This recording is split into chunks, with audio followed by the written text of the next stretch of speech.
So I was asked to speak briefly, given that we have a number of startups and the wannabe startups and a lot of enthusiasts, just to talk about what our experience has been, particularly in engaging with projects like Aadhaar and what could potentially they can contribute in terms of giving newer ideas, birth to new companies.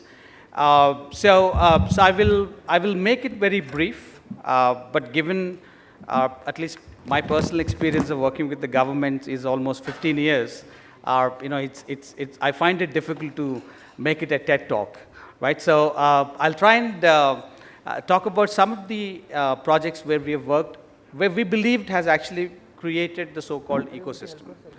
Our first initiative really started with the Income Tax Department back in 2003. And that was a time when the concept of e-filing really came into being. And we had the privilege of designing those systems, the early systems, and create the ecosystem.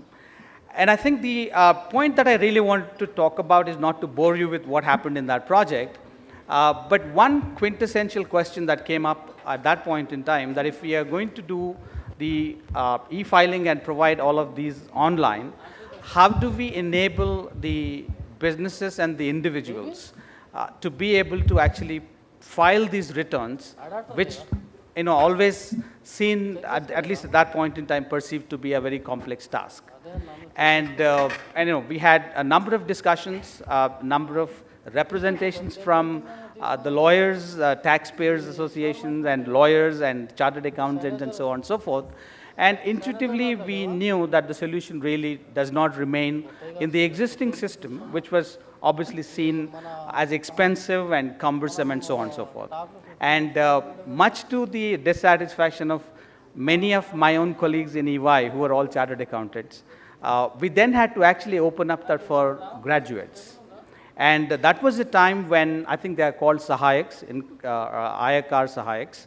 We created about 25,000 of those jobs around the country, where all that the individual needed to have is a graduate degree, ability to operate a computer, and willingness to go through a 20-day training, right? And of course, a process much before all the ratings and the likes that you now see on Facebook and LinkedIn. We had the system where the taxpayer could actually give the feedback to Income Tax Department and rate that individual filer as to what their performance really is. So the basis of renewal for that individual for next year would be determined based on the feedback that we receive from the tax filer.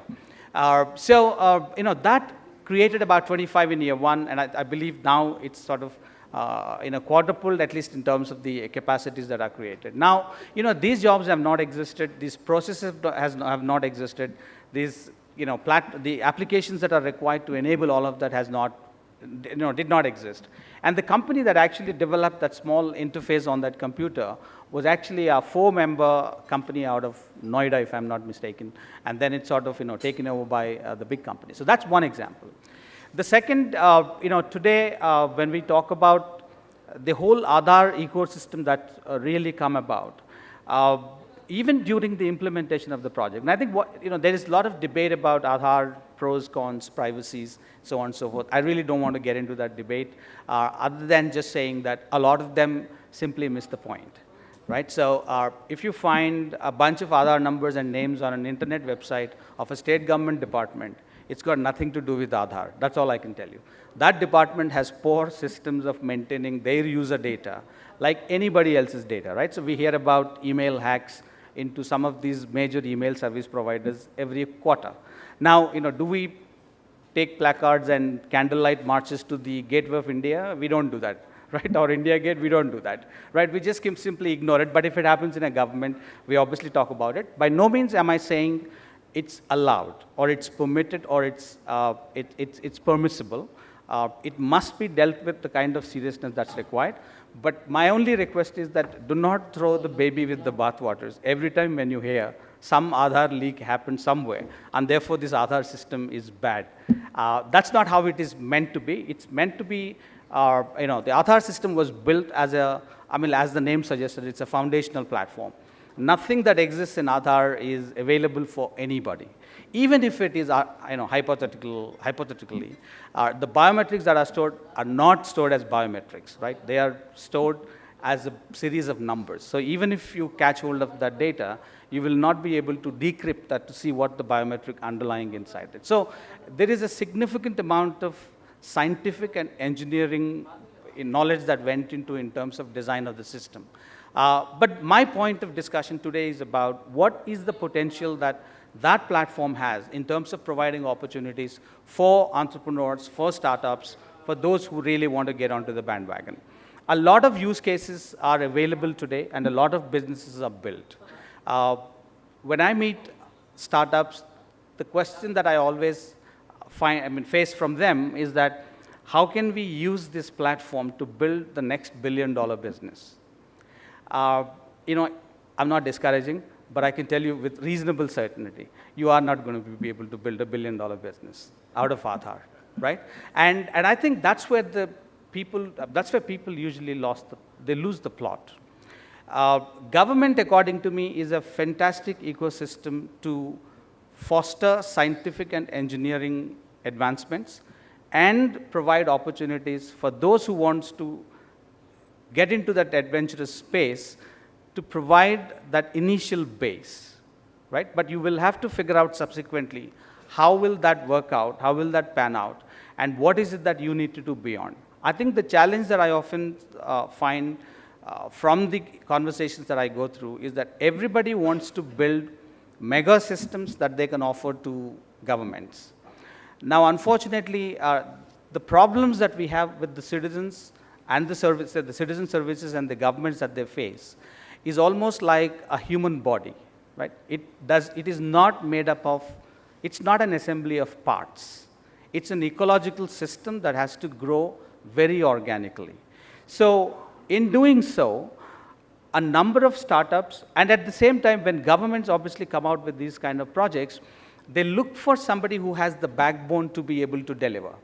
But they never dissuade that backbone from encouraging a number of players to evolve and come in and participate. And I can name business after business that I've known who have started very small. But it's almost like, even if you are the most expensive Ferrari, right? If you have to be transported, you have to be loaded on a truck. Now, you can't say that I'm Ferrari. I run at 220 kilometers. Why should I be staying on this starter truck that's carrying me at 60 miles an hour, or 60 kilometers an hour? That's the journey, right? And I think if we understand that, we will find it very easy to find space to work with governments. And there are a number of initiatives that you have across, not necessarily directly working with the governments, but your ability to spot who are those big guys who are actually working with governments, who needs that smaller solutions that you can actually bolt on and provide that little opportunity, take that, couple of examples, bid at, along with them in a couple of projects. And that's what essentially gives you the kind of scale that you're looking at. And once if you establish scale, obviously, and if you have the muscle to bid on your own and provide opportunities for yourself, then, sky's the limit in terms of opportunities with the government. But frankly, it doesn't have to happen that way. And the only thing that I can talk about is, I think last week sometime, Bill Gates himself requested the government of the United States continue to invest in fundamental research. The reality is that today we use GIS as a free-to-download tool, which was a project funded by the government, right? Google exists because of a project that the government has funded in terms of building a better algorithm for doing searches. So in India, for example, at the time when Mangalayan went, I had a simple question to the then Director General of Institute of Scientific and Industrial Research. I said, how many of your institutions have contributed towards this Mangalayan as a project? And he had no clue. And it took almost 3 months for them to figure out what happened. And there were 220 different parts that were assembled on Mangalayan that manufactured by the institutions that are directly aligned with ICSR or CSR and the government of India. So I think there is immense potential that's available. And I think the newest opportunity that all of us have is obviously to use a platform like Aadhaar and develop systems, develop the ecosystem around that, because the simple authentication that Aadhaar provides can actually enable so many businesses. So we have seen the KYC firms that came up in multitude in numbers, the enrollment agencies, although the contracts were given to big enterprises, but if you actually see the companies who have delivered the actual enrollment services on ground, these are all small enterprises. They are small businesses who have benefited by the whole adoption of Aadhaar.